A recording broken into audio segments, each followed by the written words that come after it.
ಜೀವನದಲ್ಲಿ ಕ್ರೀಡೆ ಮಹತ್ವದ ಪಾತ್ರ ವಹಿಸುತ್ತದೆ. ಮಾನಸಿಕ ಹಾಗೂ ದೈಹಿಕ ಸದೃಢತೆಗಾಗಿ ಕ್ರೀಡೆ ಅತ್ಯವಶ್ಯ ಎಂದು ಬಿಇಒ ರೇಖಾ ನಾಯ್ಕ್ ಹೇಳಿದರು. ಅವರು ಪಟ್ಟಣದ ಕಾಳಮ್ಮನಗರದ ತಾಲೂಕು ಕ್ರೀಡಾಂಗಣದಲ್ಲಿ 14ರಿಂದ 17 ವರ್ಷ ವಯೋಮಿತಿಯ ಮಕ್ಕಳ ತಾಲೂಕು ಮಟ್ಟದ ಇಲಾಖಾ ಕ್ರೀಡಾಕೂಟವನ್ನು ಉದ್ಘಾಟಿಸಿ ಮಾತನಾಡಿದರು. ಕ್ರೀಡಾಕೂಟದಲ್ಲಿ ಆರೋಗ್ಯಕರವಾದ ಸ್ಪರ್ಧೆ ಏರ್ಪಟ್ಟಾಗ ಮಾತ್ರ ಕ್ರೀಡಾಕೂಟ ಸಾರ್ಥಕವಾಗುತ್ತದೆ.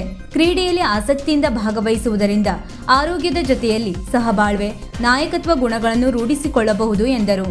ಈ ಬಾರಿ ಶಿರಸಿ ಶೈಕ್ಷಣಿಕ ಜಿಲ್ಲಾ ಮಟ್ಟದ ಕ್ರೀಡಾಕೂಟ ಯಲ್ಲಾಪುರದಲ್ಲಿ ನಡೆಯಲಿದೆ. ಅದಕ್ಕಾಗಿ ಎಲ್ಲಾ ಸಿದ್ಧತೆಗಳು ನಡೆಯುತ್ತಿವೆ. ಯಶಸ್ವಿಯಾಗಿ ನಡೆಯಲು ಎಲ್ಲರ ಸಹಕಾರ ಅಗತ್ಯ ಎಂದರು. ಈ ವೇಳೆ ಜಿಲ್ಲಾ ದೈಹಿಕ ಶಿಕ್ಷಕರ ಸಂಘದ ಅಧ್ಯಕ್ಷ ನಾರಾಯಣ್ ನಾಯಕ್, ತಾಲೂಕು ಅಧ್ಯಕ್ಷ ಸದಾನಂದ್ ನಾಯ್ಕ್, ಪ್ರಾಥಮಿಕ ಶಾಲಾ ಶಿಕ್ಷಕರ ಸಂಘದ ಅಧ್ಯಕ್ಷ ಆರ್ ಭಟ್, ಕಾರ್ಯದರ್ಶಿ ಸತೀಶ್ ನಾಯಕ್, ಪ್ರೌಢಶಾಲಾ ಸಹಶಿಕ್ಷಕರ ಸಂಘದ ಜಿಲ್ಲಾಧ್ಯಕ್ಷ ಅಜಯ್ ನಾಯಕ್, ತಾಲೂಕು ಸರ್ಕಾರಿ ನೌಕರರ ಸಂಘದ ಅಧ್ಯಕ್ಷ ಸಂಜೀವ್ ಕುಮಾರ್ ಹೊಸ್ಕೇರಿ, ತಾಲೂಕಾ ಕಾರ್ಯನಿರತ ಪತ್ರಕರ್ತರ ಸಂಘದ ಅಧ್ಯಕ್ಷ ಕೆಎಸ್ ಭಟ್ ಆನುಗೋಡ, ಮಾಧ್ಯಮಿಕ ಶಾಲಾ ನೌಕರರ ಸಂಘದ ಅಧ್ಯಕ್ಷ ಎಂಕೆ ಭಟ್, ಪ್ರೌಢಶಾಲಾ ಸಹಶಿಕ್ಷಕರ ಸಂಘದ ಕಾರ್ಯದರ್ಶಿ ಜಗದೀಶ್ ಪಾಲನ್ಕರ್, ಸಿಆರ್ಬಿ ಪ್ರಶಾಂತ್ ಪಟ್ಗಾರ್ ಉಪಸ್ಥಿತರಿದ್ದರು. ದೈಹಿಕ ಶಿಕ್ಷಣ ಪರಿವೀಕ್ಷಕ ಪ್ರಶಾಂತ್ ತಾರಿಕೊಪ್ಪ ಸ್ವಾಗತಿಸಿದರು. ದೈಹಿಕ ಶಿಕ್ಷಕಿ ಗಂಗಾ ನಾಯಕ್ ಕ್ರೀಡಾಪಟುಗಳಿಗೆ ಪ್ರತಿಜ್ಞಾವಿಧಿಯನ್ನು ಬೋಧಿಸಿದರು. ನಂದೋಳಿ ಪ್ರೌಢಶಾಲೆಯ ವಿಪಿ ಭಟ್ ನೇತೃತ್ವದಲ್ಲಿ ವಿದ್ಯಾರ್ಥಿಗಳು ಕ್ರೀಡಾ ಜ್ಯೋತಿ ತಂದು ಗಣ್ಯರಿಗೆ ಹಸ್ತಾಂತರಿಸಿದರು. ಶಿಕ್ಷಕರಾದ ಚಂದ್ರಹಾಸ್ ನಾಯ್ಕ್, ಶ್ರೀಧರ್ ಹೆಗಡೆ ಮಾಳ್ಕೊಪ್ಪ ನಿರ್ವಹಿಸಿದರು. ಇಸಿಒ ಪ್ರಶಾಂತ್ ಜಿಎನ್ ವಂದಿಸಿದರು.